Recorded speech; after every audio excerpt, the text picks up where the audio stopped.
আমরা সকলে একবার অবনত চিত্তে হৃদয়ের আবেগ অনুভূতি উজাড় করে সমবেত কণ্ঠে বলি আলহামদুলিল্লাহ। অগণিত অসংখ্য দরুদ ও সালাম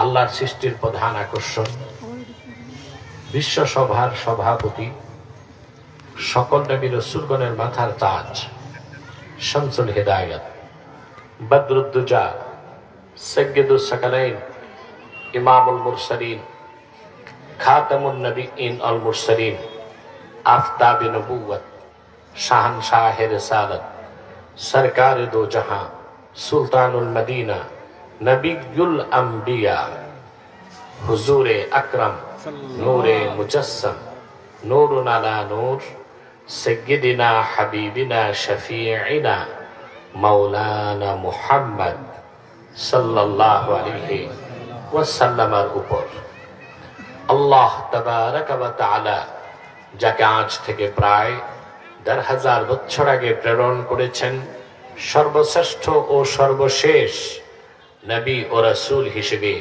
যার পরে আজ পর্যন্ত পৃথিবীতে অবশ্যই কোন প্রকার নবী কিংবা রাসূল অবশ্যই আসে নাই, অবশ্যই এখনো নাই, অবশ্যই কিয়ামত পর্যন্ত আসবে না।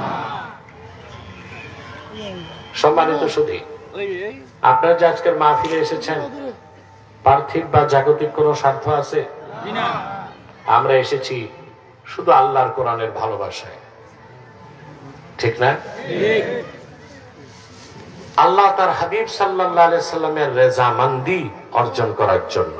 আলহামদুলিল্লাহ বলেন। এই যে এসেছেন, অনেকে খেয়ে এসেছেন, অনেকে না খেয়ে, ঠিক না? দেখেন, খাদ্য তো দুই প্রকার। কয় প্রকার? মুহাক্কিকগণ লেখেন, আম্মাল গিযাউ ফাহুয়া নাওআন, গিযাউন তাকুমু বিহিল আবদান ওয়া গিযাউন তাকুমু বিহিল আরওয়াহ। এক প্রকার খাদ্য যা গ্রহণ করলে স্বাস্থ্য ঠিক থাকে।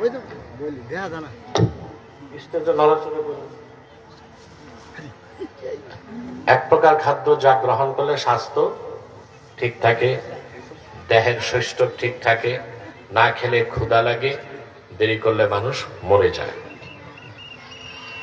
আরেক প্রকার খাদ্য যা গ্রহণ করলে রুহুটা শক্তিশালী হয়। সুবহানাল্লাহ। আল্লাহ রাব্বুল আলামিন মানুষের দেহটা তৈরি করেছেন মাটির সারনির্যাস থেকে, সেজন্য দেহের সব খাদ্য আসে মাটি থেকে।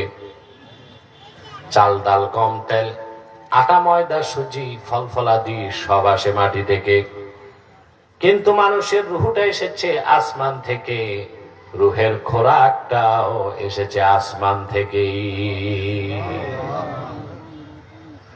পুরুষের কণ্ঠে বলেন সুবহানাল্লাহ।